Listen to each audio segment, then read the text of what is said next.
वज़ीर-ए-आज़म नरेंद्र मोदी ने मन की बात प्रोग्राम के जरिए मुल्क व बैरून मुल्क के लोगों के साथ अपने ख्यालात किए मुश्तरक। वज़ीर-ए-आज़म ने कहा, आज़ादी के अमृत काल में भारत को G20 की सदारत मिलना फख्र की बात। वज़ीर-ए-आज़म ने आलमी फलाह व बहबूद पर जोर देते हुए कहा कि one earth one family one future की थीम वसुदेव कुटुंबकम की हमारी अहद बस्तगी को करती है जाहिर।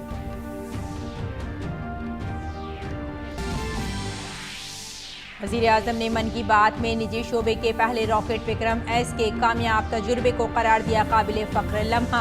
कहा, भारत खलाई शोबे में अपनी कामयाबी को पड़ोसी ममालिक के साथ भी कर रहा है मुश्तरक। वज़ीर-ए-आज़म ने कहा, ड्रोन के शोबे में भी भारत तेजी से बढ़ रहा है आगे।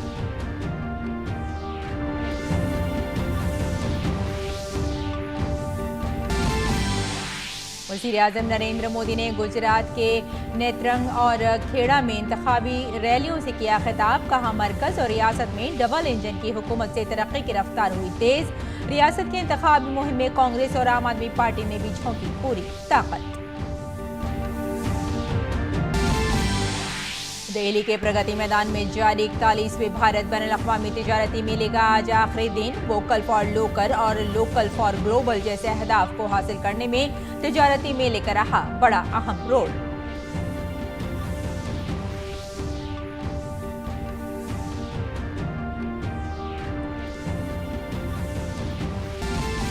बैनुल-अक़वामी खबरों में नेपाल में वज़ीर-ए-आज़म शेर बहादुर देउबा और नेपाल कम्युनिस्ट पार्टी के सदर पुष्प कमल दहल प्रचंड के दरमियान हुकूमत साजी के लिए हुआ इत्तफाक राय। नई हुकूमत की तश्कील के सिलसिले में दोनों पार्टियों के रहनुमाओं के दरमियान हुई मीटिंग।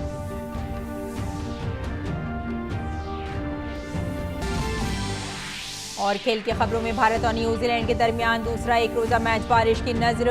12.5 ओवर के बाद मैच बारिश की सबब हुआ रद्द। न्यूजीलैंड सीरीज में 1-0 से आगे। बुध के रोज खेला जाएगा तीसरा मुकाबला।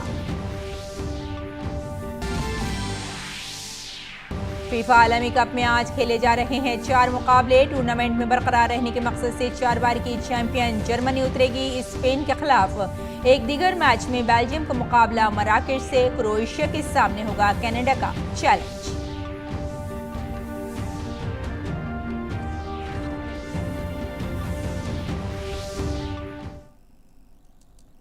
आदाब नाज़रीन, खबरनामे में आपका इस्तकबाल है। मैं हूं आपके साथ रेशमा फारूकी। आइए अब तफसील से खबरों पर नजर डाल लेते हैं। वज़ीर-ए-आज़म नरेंद्र मोदी ने आज मन की बात के 95वें एपिसोड में मुल्क और बैरून मुल्क के लोगों के साथ अपने ख्यालात मुश्तरक किए। वज़ीर-ए-आज़म नरेंद्र मोदी ने भारत को G20 की सदारत मिलने पर उसे मुल्क का फख्र करार दिया।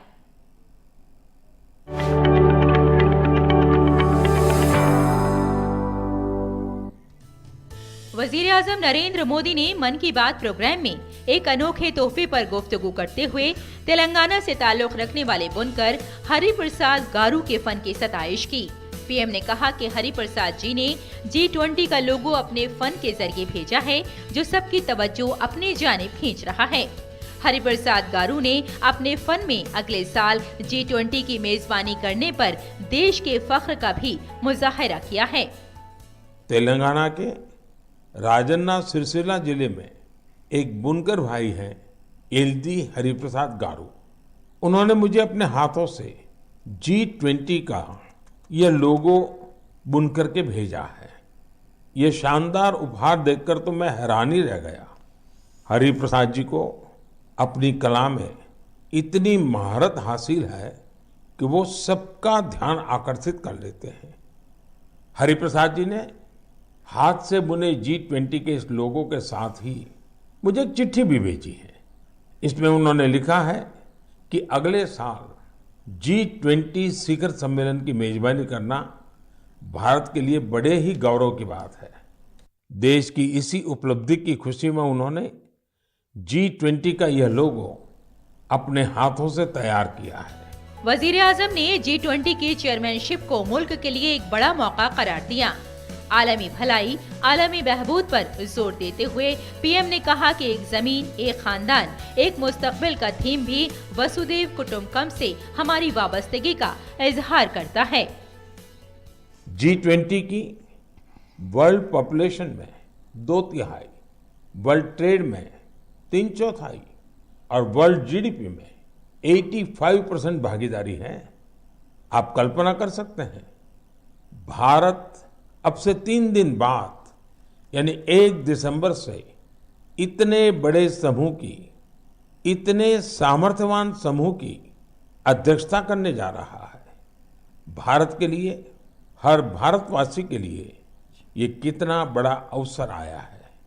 ये इसलिए भी और विशेष हो जाता है क्योंकि ये जिम्मेदारी भारत को आजादी के अमृतकाल में मिली है। मन की बात प्रोग्राम के इस एपिसोड में पीएम मोदी ने G20 की सदारत में मुल्क के फख्र के साथ शामिल होते हुए इसे रियासतों की सकाफत के मुतनव्वे और मखसूस रंगों को दुनिया के सामने लाने का एक मौका करार दिया। वजीर आजम ने कहा कि अमन से लेकर पायदार तरक्की तक मुल्क के पास तमाम चैलेंजेस का हल मौजूद है। Bureau report, DD news.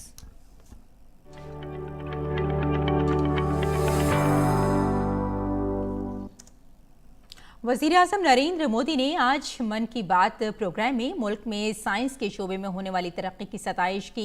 निजी शोबे के पहले रॉकेट विक्रम एस के लॉन्च को एक तारीखी वाक़या बताते हुए पीएम मोदी ने इसे मुल्क के लिए काबिल फ़ख्र लम्हा करार दिया।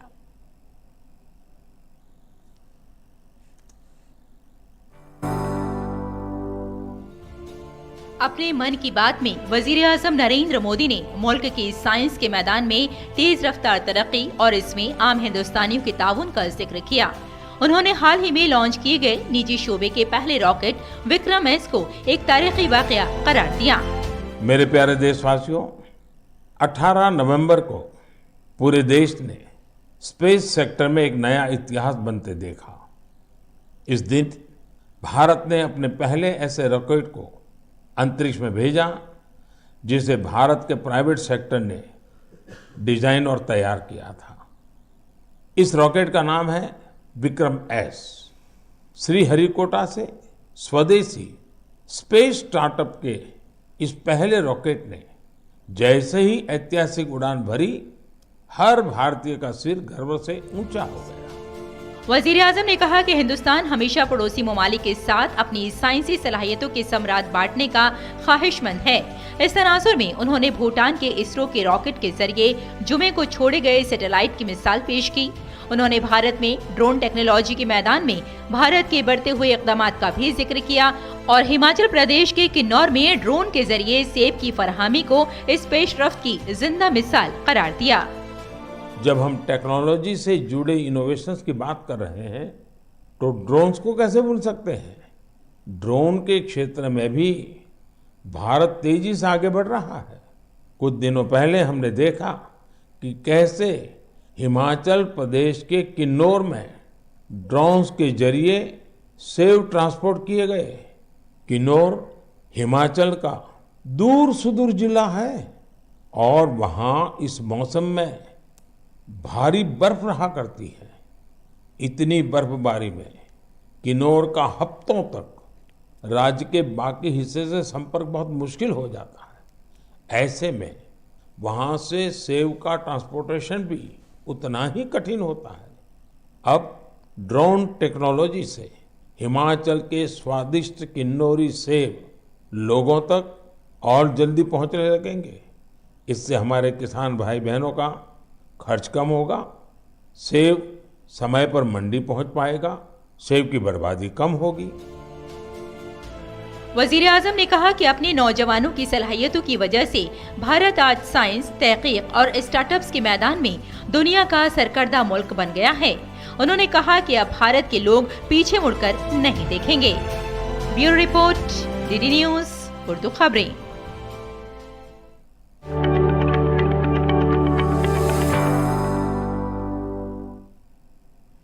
और मन की बात प्रोग्राम में वजीर आजम नरेंद्र मोदी ने यह भी कहा कि भारतीय सखावत में पैवस्त मौसीकी की गहरी रिवायत को मुल्क की शनाख्त भी उन्होंने करार दिया।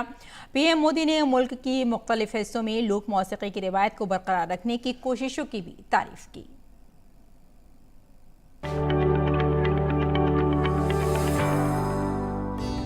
वजीर आज़म नरेंद्र मोदी ने हिंदुस्तानी सकाफत में जुड़ी मौसीकी की गहरी रिवायत को मुल्क की शिनाख्त करार दिया। उन्होंने कहा कि हिंदुस्तान की मौसीकी ने न सिर्फ हिंदुस्तानियों बल्कि गैर मुल्कियों के दिलों को अपनी तरफ मुतवज्जे किया है। इस तनाजुर में उन्होंने मशहूर यूनानी गुलकार कॉन्स्टेंटिनो कात्सिस का जिक्र किया। उन्होंने कहा कि कॉन्स्टेंटिनो कात्सिस को हिंदुस्तानी मौसीकी और सकाफत से इतनी मोहब्बत है कि वो 40 साल से ज्यादा अरसे से मुसलसल हिंदुस्तान आ रहे हैं। वजीर आजम ने महात्मा गांधी के पसंदीदा भजन विष्णुजान के तबसात भी सुनाए, जिसे कॉन्स्टेंटिनो कात्सिस ने गाया था। वैष्णव जना तो तेने कहिए जे पीर पराई जान रे, वैष्णव जना तो तेने कहिए जे पीर पराई जान रे, पर दुखे उपकर करे तो ये मन अभिमान ना वजीर आज़म ने गयाना और फिजी में आबाद हिंदुस्तानियों ने जिस तरह इन ममालिक में हिंदुस्तानी गानों और मौसीकी की रिवायत को जिंदा रखा, उसे एक इख्तराई मिसाल करार दिया।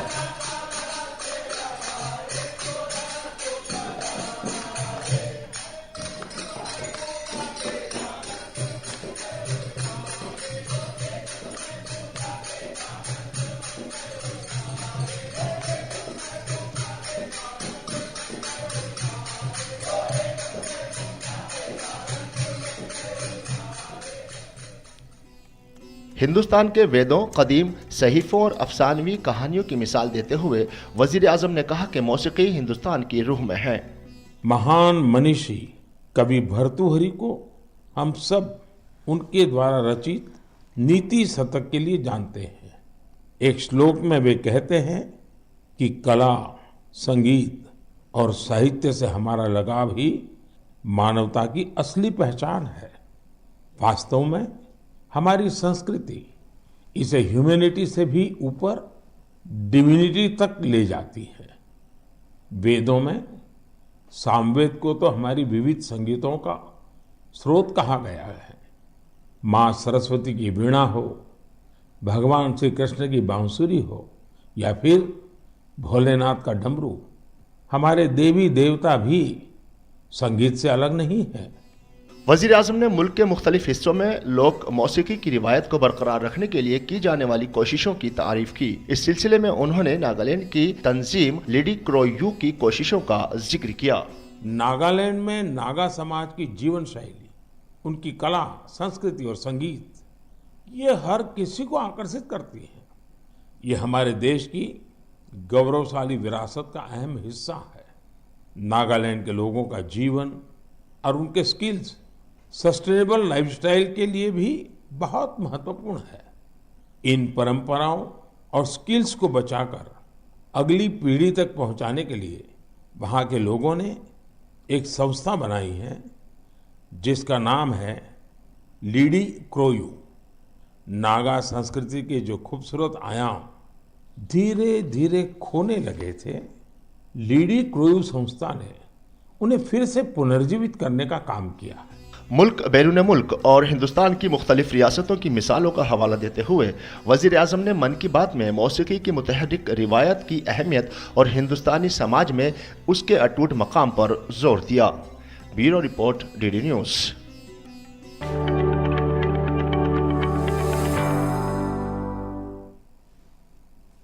अगली खबर की जानिब बढ़ते हैं। वजीर आज़म नरेंद्र मोदी ने गुजरात के नेत्रंग और खेड़ा में इंतखाबी रैलियों से खिताब किया। नेत्रंग में रैली से खिताब करते हुए पीएम ने कहा कि मरकजी और रियासती हुकूमत की डबल इंजन वाली हुकूमत की वजह से रियासत में तेजी से तरक्की हुई है। नेत्रंग और खेड़ा के अलावा वजीर आज़म का सूरत में भी प्रोग्राम है। काबिल जिक्र है कि गुजरात में पहले मरहले के लिए 89 सीटों पर 1 दिसंबर को वोटिंग होगी। और गुजरात के अहमदाबाद में बीजेपी के सीनियर लीडर अनुराग सिंह ठाकुर ने एक प्रेस कॉन्फ्रेंस में कांग्रेस पर शदीद हमला किया और वजीर आज़म नरेंद्र मोदी की हुकूमत की कामयाबियां शुमार कराईं।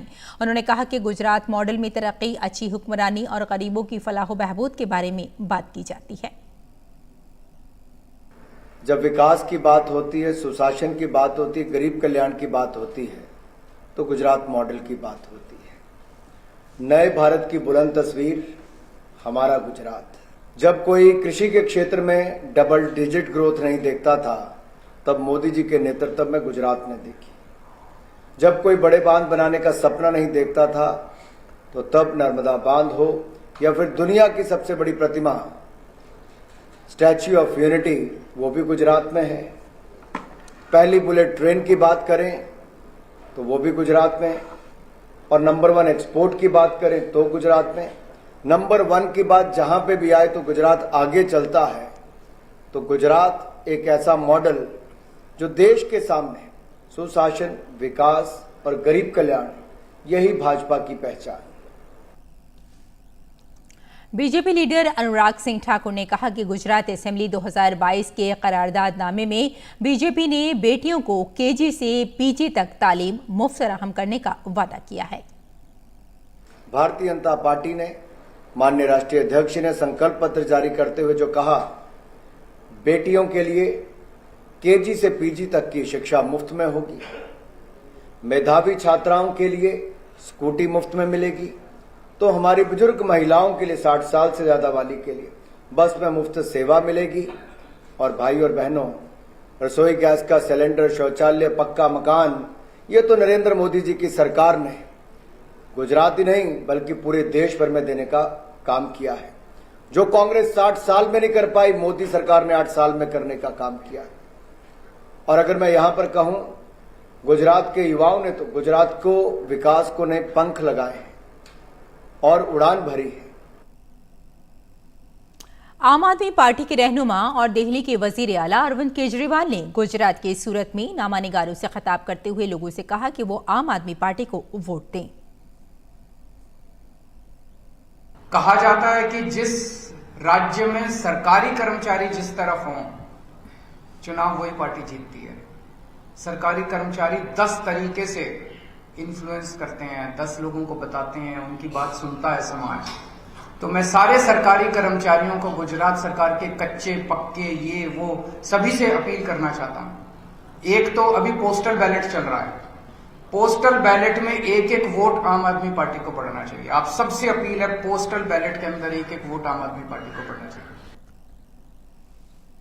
दिल्ली म्यूनिसिपल कॉरपोरेशन इंतखाबात की तारीख जैसे जैसे करीब आती जा रही है, वैसे वैसे सियासी जमातों की इंतखाबी मुहिम तेज होती जा रही है। इस कड़ी में बीजेपी के कौमी सदर जेपी नड्डा ने दिल्ली के वजीरपुर में अवामी राब्ता मुहिम में हिस्सा लिया। इस मौके पर अवाम से खिताब करते हुए उन्होंने कहा कि आज मुल्क आगे बढ़ रहा है, लेकिन जो तरक्की दिल्ली में होनी चाहिए थी वो इस तरक्की से महरूम है। इसकी बड़ी वजह यह है कि आम आदमी पार्टी ने यहाँ जो हुकूमत बनाई है वो आम आदमी के खिलाफ है। देश आगे बढ़ रहा है, लेकिन दिल्ली में जो विकास होना चाहिए वह विकास से वंचित रह रहा है। उसका मूल कारण है कि यहां जो अपने सरकार बैठाई है वह सरकार आम आदमी के विरोध में काम कर रही है। बीजेपी लीडर संबित पात्रा ने दिल्ली में प्रेस कॉन्फ्रेंस करते हुए दिल्ली के वजीर आला केजरीवाल पर शदीद हमला किया। संबित पात्रा ने केजरीवाल पर तिहाड़ जेल में सजा काट रहे सत्येंद्र जैन के बारे में सफेद झूठ बोलने का इल्जाम लगाया। उन्होंने कहा कि कैमरे के सामने केजरीवाल ने जेल में बंद आम आदमी पार्टी के वजीर सत्येंद्र जैन की मालिश करने वाले शख्स को फिजियोथेरेपिस्ट बताया था, जबकि वो रेपिस्ट है और जेल में सजा काट रहा है। इतने खुले तरीके से झूठ बोलकर एक मुख्यमंत्री कैमरे के सामने आता है और कहता है कि ये जो सत्येंद्र जैन है इसका जो मसाज हो रहा था ये डॉक्टरी एडवाइस पे हो रहा था और एक फिजियोथेरापिस्ट उसको मसाज दे रहा था।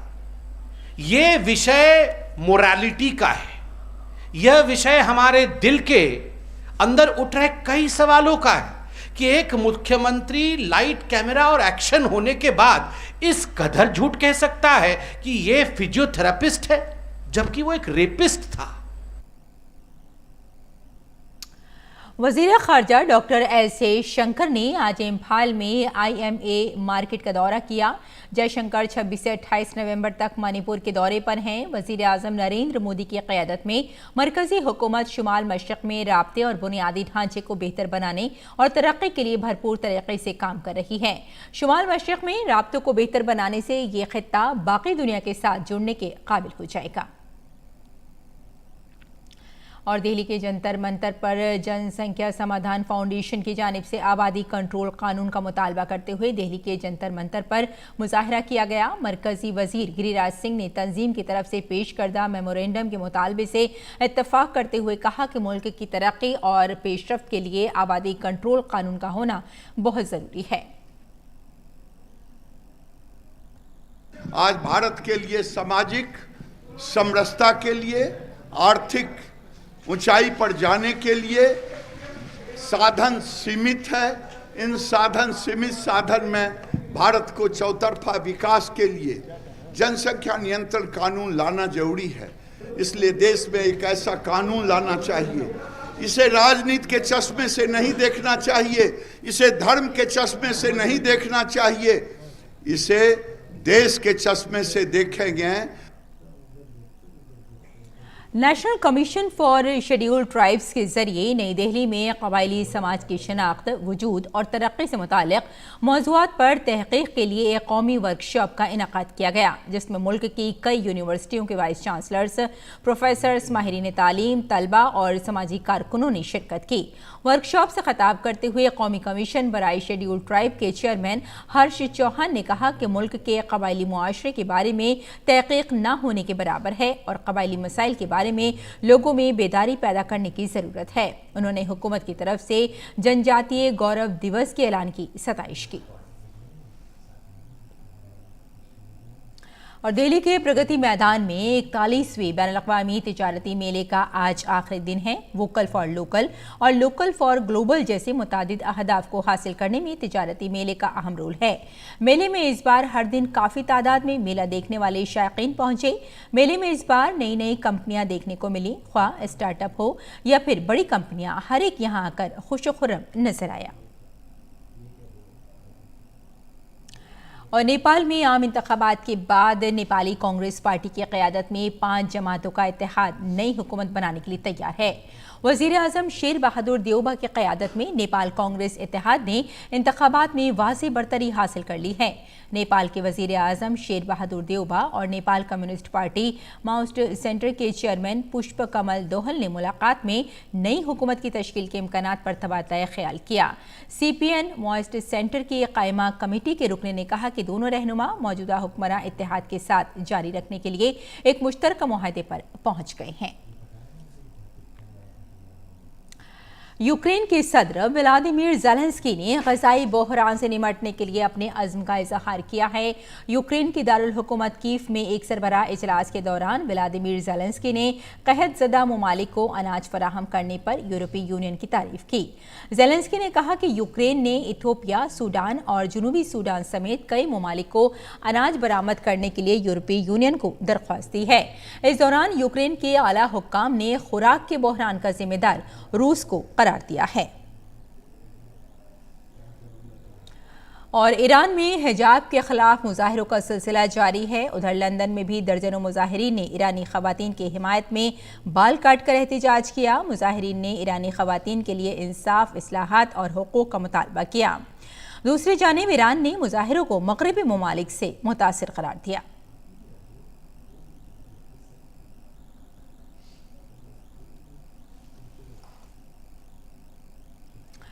चीन के शिनजियांग इलाके में कोविड की सिफर पॉलिसी के खिलाफ मुजाहिरे जारी हैं। अवाम सड़कों पर आकर पॉलिसी की मुखालफत कर रहे हैं। यह एहतजाज एक कसीरुल मंजिला अपार्टमेंट की इमारत में आग लगने के बाद शुरू हुआ। इस वाक़े में 10 अफराद की आग में झुलसकर मौत हो गई थी। मुजाहिरीन का इल्ज़ाम है कि आतिशज़दगी से मुतासिर अपार्टमेंट कॉम्प्लेक्स के रिहायशियों को बड़े पैमाने पर घरों से निकलने से रोका गया था। वबाई पाबंदियों की वजह से इमदादी कार्रवाइयों में रुकावट पैदा हो रही है।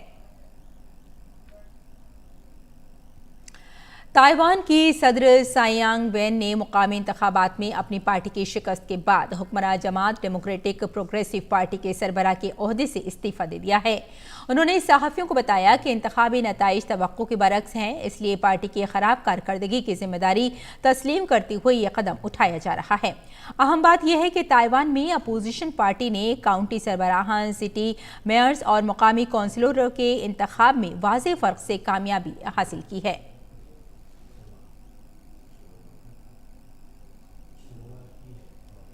और फीफा आलमी कप में कोस्टारिका ने जापान को 1-0 से शिकस्त दे दी है। दिलचस्प मुकाबले के पहले हाफ में दोनों के दरमियान सख्त मुकाबला देखने को मिला। पहले हाफ में कोई भी टीम गोल नहीं कर सकी।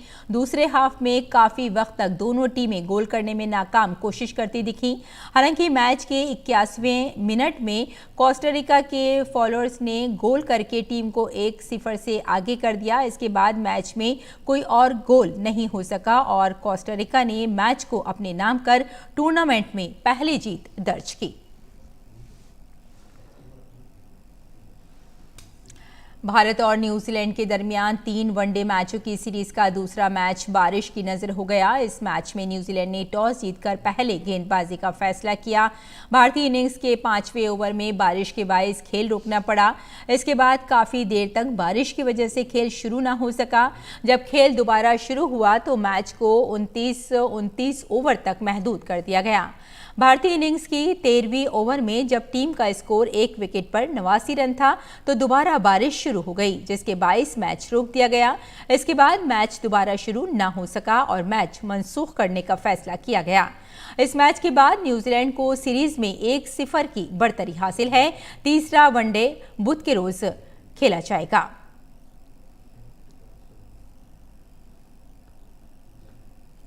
तो नाज़रीन, खबरनामे में फिलहाल इतना ही। इजाजत दें। आदाब।